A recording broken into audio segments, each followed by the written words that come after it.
Hello and अस्सलाम वालेकुम my YouTube family. तो आज कुछ ज़्यादा काम नहीं था, मतलब बहुत सारा काम था। पर मैंने पहले क्या करा, पहले मैंने सोचा कि आज फ्रिज को साफ़ करा जाए, क्योंकि फ्रिज ना मैं हफ्ते 15 दिन में साफ़ ज़रूर करती हूँ। और जब से मैं फ्रिज जब से फ्रिज आया मैंने धोया नहीं है, क्योंकि मुझसे जब हफ्ते 15 दिन में साफ़ करती रहती हूँ तो धोने की नौबत ही नहीं आई। तो वैसे तो मेरे पास आज बहुत सारा काम था, जैसे कि खाना बनाना था, क्योंकि रात की सब्ज़ी थी नहीं। कल मैंने छोले बनाए थे, वो मैंने दिन में भी खाए, रात में भी। तो अब दोपहर में नहीं खा पाते अड्डू के पापा, पर मैं तो खा लेती हूँ जब तक सब्ज़ी ख़राब ना हो, चाहे उसे 2 दिन हो जाए 3 दिन हो जाए। तो रोटी सब्ज़ी बनानी थी, और क्या कहते हैं, बहुत सारे कपड़े हो रहे थे, क्योंकि मेरे दोनों बुर्के गंदे हो गए थे, वो भी मुझे धोने थे, और हम सबके कपड़े भी थे। प्लस धूल मिट्टी बहुत ज़्यादा हो रही थी, बहुत मतलब हवा तो चलती नहीं है, और ले जाने पर धूल मिट्टी बेड पे कहाँ से आ जाती है। बेड की चादर वगैरह भी सही करनी थी। तो फिर भी मैंने सोचा चल जब इतना काम है ही तो इसे भी आज साफ़ कर लिया जाए। तो सबसे पहले ना मैं बोतलों के साइड वाला साफ़ करती हूँ, ताकि बोतल दोबारा फिर से वहीं रख दूँ।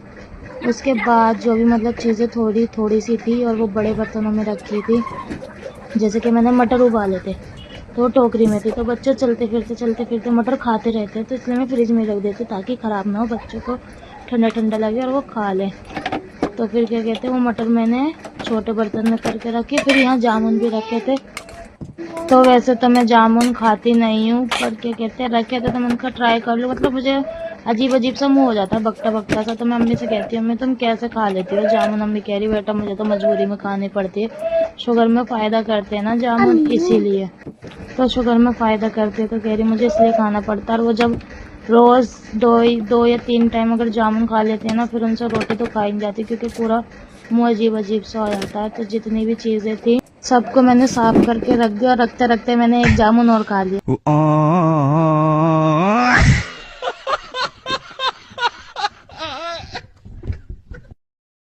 फिर उसके बाद बारी आ गई थी टोकरी की, नीचे वाले की।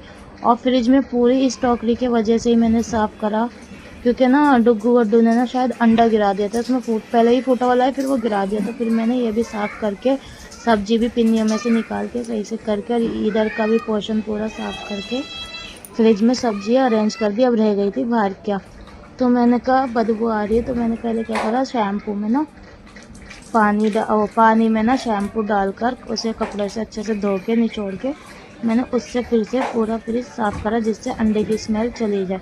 क्योंकि वो अंडे की स्मेल आती है ना, तो हम कुछ भी खाने पीने की चीज़ें रखते हैं ना तो वो बहुत आती।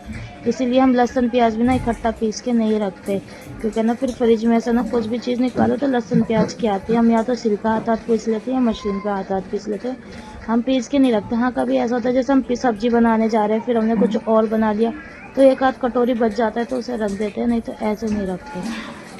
तो फिर मैंने बाहर से भी पूरा फ्रिज साफ़ कर दिया। जब फ्रिज मैंने साफ़ कर दिया ना, इतना अच्छा लग रहा था। फिर अब मुझे डर लगा रहता है, इधर मैं साफ़ करके रखती हूँ और इधर ना बच्चे गंदे संदे हाथ लगा देते हैं।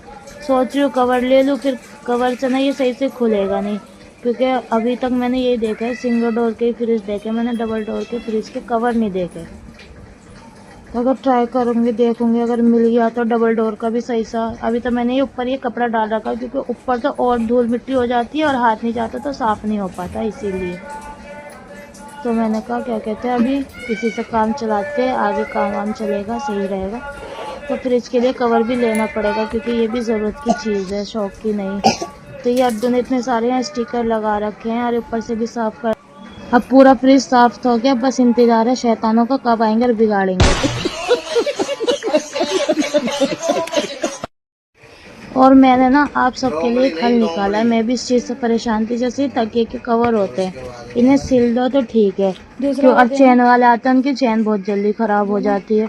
और ये तकिए ना सिलो तो इधर उधर ऐसे ही पड़े रहते हैं, मुंह कहीं निकला रहेगा, कुछ कहीं निकला रहेगा, और ये धागे रह जाते हैं, ये यहाँ से फट जाते हैं। मेरे 1-2 तकिए के कवर तो फट भी गए। तो मैंने ना एक आइडिया निकाला है, ये मैं चिट बटन लाई हूँ, और इससे ना मैं ना आपको ना कुछ करके बताती हूँ। देखो इससे कितना अच्छा, मैंने खुद से दिमाग लगाया, मैंने किसी का नहीं देखा। इतनी गर्मी में, इतने पसीने में, इतनी देर मेहनत करने के बाद मेरे से बस एक ही तकिए पे चिट बटन लगे। मैं आपको दिखाती हूँ। और अड्डू का वो देखो रिएक्शन, डुगू कैसे दे रहा है।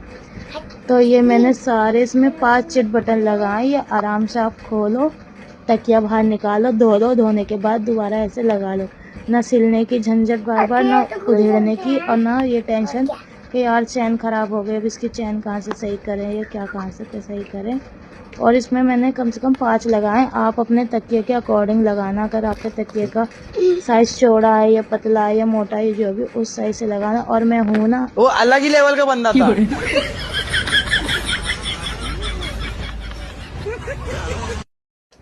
तो इसी व्लॉग को करते हैं एंड। आई होप आपको अच्छा लगा होगा। अब आपसे मिलेंगे नेक्स्ट व्लॉग में। और ये मेरी ना पीछे खड़े होकर नकलें भर रहा था।